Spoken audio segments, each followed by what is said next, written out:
In this video, I'm going to show you how to hit your long irons outrageously straighter.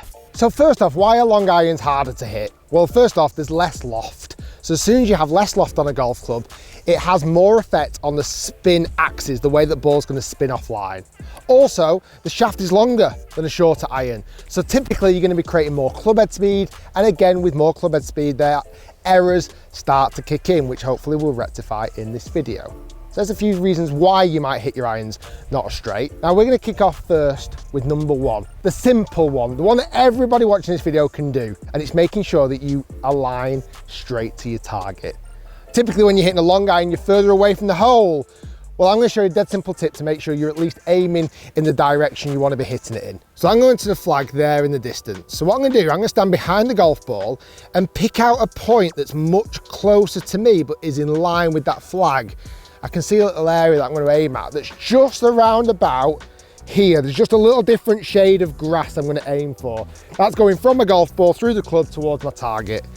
Now when I set up to my golf ball now, it's so much easier to set up to a point that's only a few feet in front of me, get my club face aligned to that, and then run my feet parallel to that point. This is number one. Everybody watching this video can do this. Make sure you are aiming towards your target.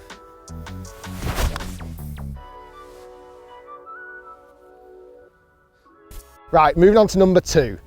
Now with a long iron, because again, you're creating more speed and you've got less loft to use, it's important we control the club head. We don't want this face to be twisting or turning too much. So I've got a few little top tips for you. When you're looking to take the club back to halfway, get the feeling that the club face is ever so slightly pointing down to the floor. So the toe is just in front of the heel. That'll make sure the face is nice and square as you go back. Now try as you get to the top of the swing not to twist that or manipulate it. Make sure you turn your body, keeping your wrist nice and flat at the top. Again, really good point to keep the face straight.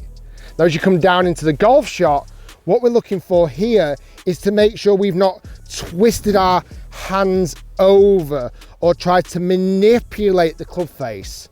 You see some of the best players in the world, as they get to the ball, the shaft is leaning forward and they're turning the body through the shot. Again, not making that club face rotate too much.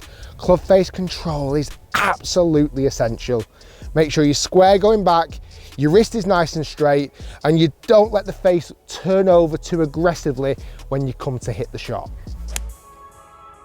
And again, that is a pretty good long iron shot. Now this last drill is a good one because it's 3-in-1 drill. All you need is 2 T-pegs and you're going to create a gateway.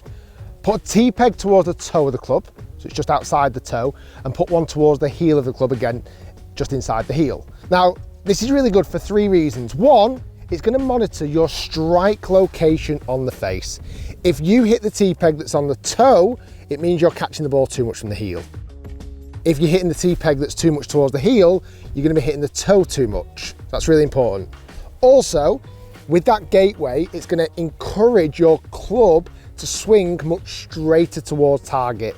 If you're hitting too much from the inside or the outside, again, those T-pegs may get hit. And then finally, the last thing it'll show you is where you're hitting the ground in relation to the golf ball. We want that divot, only little divot, granted with a long iron, but we want to have that divot taking place after those 2 T-pegs.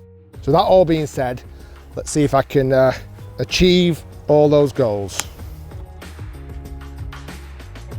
So I achieved 2 of the 3 areas there.